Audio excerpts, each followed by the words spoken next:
Right. আমি যেহেতু চলচ্চিত্র শিল্পী সমিতির একজন মুখপাত্র, আমাকে মুখপাত্র বানিয়েছে। আমরা বিষয়টি আমি অনেকবার কথা বলেছি।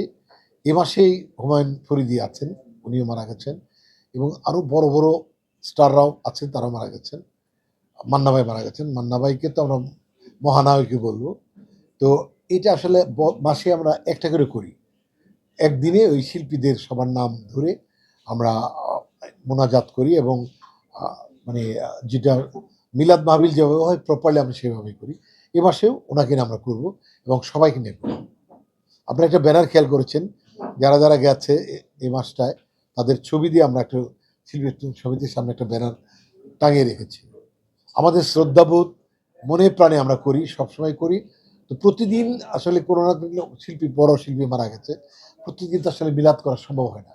বিধায় আমরা এ মাসে যারা গেছেন তাদের নিয়েই আমরা একটা মিলাদ করি।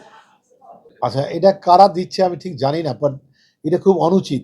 কারণ একটা শিল্পীকে দিয়ে শোরুম উদ্বোধন যদি হয়, নিশ্চয়ই তারা সুবিধা পায়, একটা আলোচনায় আসে, তারা প্রচার পায়। প্রচার পেলে তার কাস্টমার পায়, এটা একটা বিজনেস। একটা শিল্পীকে হয়তো ১-২ লাখ টাকাতে নিয়ে যায়, সে উদ্বোধন করলে এলাকাতে একটা তুলপাড় শুরু হয়ে যায়, ব্যাপক প্রচার হয়। এতে করে ওই শোরুমটার সুনাম ছড়িয়ে পড়ে বা পরিচিতি পায়। তো এইটি আসলে একটা ট্র্যাডিশন, এটা সেদিন পৃথিবীর সব দেশে আছে। যারা স্টার তাদের দিয়ে ওপেন করে। আমিও করেছি কয়েকদিন আগে, আমি আর পরিমণি করলাম একটা চায়না মার্টের, যমুনাতে আপনারা ছিলেন। তো এইটি যে ক্যাম্পেইন এখনো পর্যন্ত একটা রেস চলছে। তো এইরকম একটা শোরুম উদ্বোধনের সময় ওনাদের যদি বাধা দিয়ে থাকে যারা, কারা দিল আমি ঠিক মতো জানি না, আমি খুঁজেও কাউকে পাইনি। তবে এটা একটা শুরু হওয়া দরকার, যাতে করে মানে শিল্পীরা আসলে একটা ফুলের মতো। তাদের নিয়ে এরকম লেখালেখি, তাদের নিয়ে এরকম আলোচনা, সমালোচনা এত এত খারাপভাবে না হওয়া উচিত, পজিটিভলি হোক। একটা শিল্পী সবার মনে আছে, কিন্তু অনেকে দেখবেন ফেসবুক অনেক বকে, কিন্তু সে সিনেমা দেখে। সে ওই শিল্পীকে পাইলে কিন্তু তার সাথে একটা ছবি তুলবে, কিন্তু কমেন্ট বক্সে খুব যাতা বলতেছে, এরকম আছে। তো আমার মনে হয় যে এটা গভর্নমেন্ট একটা সুরাহা করছে, যাতে শিল্পীরা এরকম নির্যাতিত বা অবাঞ্ছিত না হয় কোথাও যেয়ে, বা আহ, মানে একটা লজ্জায় না পড়ে যায়, জাতীয়ভাবে একটা হেও না হয়। এটা তো শিল্পীর একটা অধিকার এই কাজটা করা। এটা উচিত হবে যারা রাষ্ট্র চালাচ্ছে, যারা রাষ্ট্র চালাবে, তাদের সবাই মিলে শিল্পের এই স্বাধীনতা ওপেন করে দেয় এবং হরণ না করা। এটা আমি মনে করি যে এটা শিল্পীর একটা মিনিমাম একটা অধিকারের জায়গাটা কেউ যেন দখল না করে, লজ্জায় না ফেলে। এটা আমি ভীষণভাবে অনুরোধ করতে চাই সবার প্রতি। এটা আসলে হুজুররাও তাদের দাবি হয়তো ঠিক আছে, কারণ একসময় তারা মিলাদ পড়িয়ে দিতেন। এখন সময়ের দাবি, সময় চেঞ্জ হয়েছে। মানুষ এখন চাচ্ছে হয়তো ওয়ার্ল্ড ওয়াইড দেখে যে বড় বড় শিল্পীরা ওপেন করে, এতে করে লাভ হয় বেশি। এখন একটা দোকানদার তো তার ব্যবসাটা দেখবে, সে শোরুম করে ভাবে যে কী করলে তার ব্যবসাটা ভালো হবে।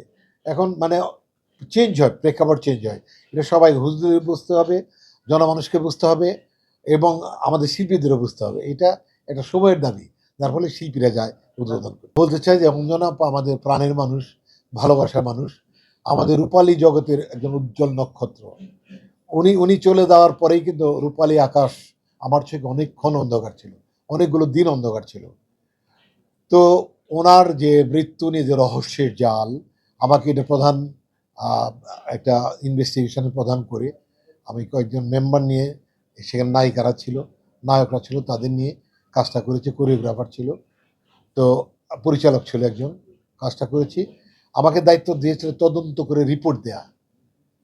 আমি কিন্তু কোনো মামলা মোকদ্দমার মধ্যে যাওয়ার জন্য না, তদন্ত রিপোর্ট দেওয়া। আমি রিপোর্টটা আপনারা কী দেখেছেন আমি জানি না, দেখতে চাইলে আপনারা যাবেন। অনেকের কাছে এটা চলে গেছে, আমাদের চিত্রনায়ক আলমগীর স্যারের কাছে গেছেন, সৈলানা স্যারের কাছে গেছেন, কাঞ্চন সাহেবের কাছে গেছেন, অনেকের কাছে গেছে, উজ্জ্বল স্যারের কাছে গেছেন, এইগুলি চলে গেছে ওনাদের কাছে।